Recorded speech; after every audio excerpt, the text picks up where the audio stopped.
Hey, it's your boy, Sergeant Hooked on Heroes, with another on-the-go review of, what are we on now? Yes, Geats, episode 11 already. Whoa. So yeah, last week started up this new arc in the DGP, introduced a couple new, what I called, what I refer to as the repaint riders, one of which has already been murked, and another of which gets pretty badly injured this episode. So following off from last week's episode, we still have the, groups trying to keep their civilians alive, So this time, it's, Punk Jack with Samuri, and I don't know why she's a part of it in there and everything, which is really weird, but, and then, I want to say it's Ace and Neon, and actually the civilians they're taking care of is actually Kawa, his sister, and a couple of kids, along with, what's his name, is it Kilo or whatever? The old man, like, owl rider guy, basically. So overall, some really good stuff in this episode. We get a bit more on Kawa, and it's really weird seeing him so out of character right now because he lost his rider credentials, he lost his memory of what happened for, in the DGB, but it also means he lost his wish, which was to make the world a better place and blah, blah, blah. And so we see a Kawa that is not as heroic as we're used to. Still wants to like help and like keep people safe, but not in the same way as we knew before. And it's very odd seeing that. It is. It's very weird. And so they're in this labyrinth, like maze thing, and they're all supposed to get to the end of the lamp. They have to get to the end of the labyrinth with their civilian alive to win that round, right? Which is fine, cool, whatever. Not a big deal. But we add into it now that, as we saw before, they talked about. I'm gonna put this light back on. Actually, sorry, that's actually. Lighting. That the Jamato are evolving, so they're changing up. They're a lot stronger now, and now we get introduced to the Jamato riders, like literally a desire driver, put it on, and an ID core and everything, and a little Jamato like buckle, and they even straight say Henshin. So now we have the Jamato riders, and they're actually pretty strong, which is really interesting, and it actually surprises the shit out of Jirori, out of the game master. He doesn't understand why this is happening. And the lore is just fascinating with this because as we go on with the episode, we get a little cutaway to this like scientist guy who's like growing the Jamato. We see a little itty bitty baby one that he's like, oh, you're gonna be so big, blah, blah, blah. And then we see underneath him what he's feeding them, which is the broken ID cores from the defeated riders. So this seems to be their fate, is that when they're defeated, when they're killed or whatever, their broken ID cores are then used to feed new Jamato. Which is really messed up, really screwed up when you think about it. I mean, it's not exactly what people thought that, when you were defeated that you're used as a Jamato, you're turned into a Jamato, but, or Jamato, however they say it. But it's almost worse, honestly. So, yeah. Anyway, so we see that it's really creepy. A lot of good lore there, but what the hell's going on? We also see that at some point Ace had tried to, Neon asked him, why don't you just wish for your mom to come back, for you to find your mom? He goes, I've tried. And the second that I tried, the, little wish paper that you write on or whatever glitched out and erased my wish. So, Punk Jack actually has a back and forth at the same time as this scene with, Game Master, and is talking to him and is saying, why do you, or Samuru too, and she's like, why do you want to take out Geats? Like, this is weird that you want to take him out so badly. And Game Master basically says he's won too many rounds. That it's that he's won too many rounds and he needs to be eliminated because of it.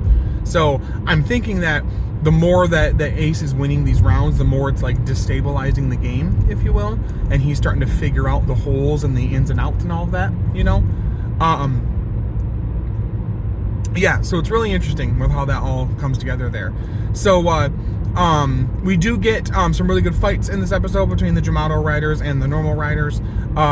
Kilo, old man, owl rider man, nearly gets his ass beat and nearly killed by a Jamato rider, like a straight, just like, attack from them, hitting him like pretty much, point blank. And it's interesting too because he mentions, later, because he gets injured really badly there, and Kawa talks to him later, like, why are you even, like, competing in this? Why are you a part of this if you're, being older like you are, like, are you sure you're okay doing this? And he goes, I am. And he's like, why? He's like, well, I'm an old man. He's like, and you youngins deserve to live more than I do. I'm near the end. You guys deserve more of a chance than I do to live. So I'm feeling like that's a death flag there a little bit, and that's when it's good, because next week is supposed to have Kayla coming back into it. And the week after that is supposed to be their upgrade form between him and Geats, the command buckle thing, which I already pre-ordered because I have no self-control. But anyway, so yeah, we also get the introduction of the fever buckle, which doubles whatever other buckle you have attached. At the time, Geats had, what's it called, boost attached, so it was double boost Geats, which is kind of cool. Fever boost, if you want to call it that.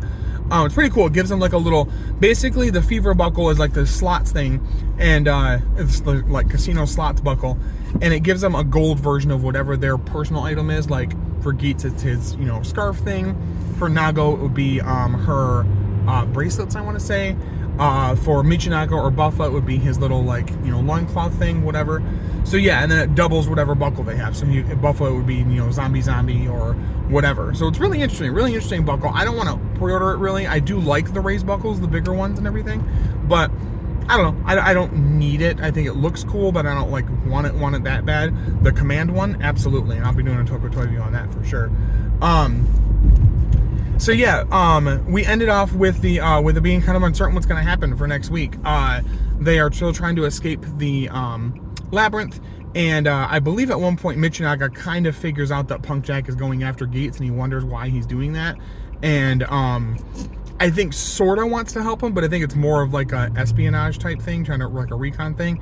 It seems to me that Michinaga has gone through a decent character arc here, and that even though he's still like wanting to like defeat riders and stuff like that, he has become more of a like morally just person than we got in the first DGP round. So I really like that. But yeah, overall a really good episode, really good action, really good story. The dialogue was good, well written, all over the place, really good stuff. And next week looks really interesting. Again, Kayla's coming back into it. I don't know if he's fully gonna henshin next episode, but I do know that he's coming back into it next episode, I'm pretty sure. So that'll be good.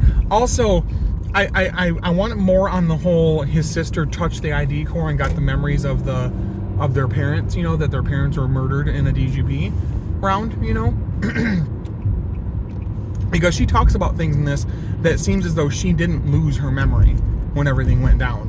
So I'm not 100% convinced that she doesn't remember everything from the last round and everything, and I'm not 100% convinced that she's not going to be a rider at some point. I think that'd be really cool if she ended up being a rider at some point. But let me know in the comments below. Score-wise, probably would give this one somewhere around a 8.5-ish out of 10. Not as exciting as a few, like last couple episodes have been pretty, exciting overall. But still really good. Still like really well put together.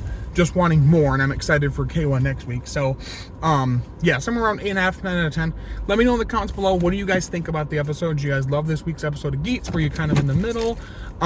Did you hate it? What were your favorite moments? What are your theories going forward as far as what the Jamato are, the Jamato riders? Whenever I say Jamato, I think of gelato. I don't know why, but I do. But anyway, let me know in the comments below what you guys think of all of that. Thank you guys so much for subscribing, for commenting, for, being a part of this channel in any way, shape, or form, and for doing things with the Henshins and Homies channel. I really appreciate that as well. We're doing really well there with subscribers and our episodes and everything there. If you want to watch our archived live streams of our show, you can watch it there. You can also watch us in the form of a podcast, just through audio, through anywhere you can get a podcast. Spotify podcasts or Google Podcasts, Apple Podcasts, wherever you can get one. We're pretty much there. We are taking a week off this week, the week of Thanksgiving, just because of the holiday, and not sure if everybody's going to have, anybody guest-wise would have time to be on the show. But definitely going to come back next week strong with a guest and get some things put together. We might do an episode about JDF. I don't know. I have a video I recorded recently about the whole passing of JDF and, things along associated with that. But yeah, so for content this week, it's going to be the Geats review, Dom Brothers, the JDF video, and that'll probably be most of it, so I can spend some time with my family and everything. Stay safe out there, guys. Be happy. Love your family. Spend some time with family. Don't got family, spend time with friends. Friendsgiving is always a good thing, too. Take care of yourselves. Check in on each other. Really, care about each other. But until next time, stay hooked on heroes. I'll talk to you later. Bye-bye.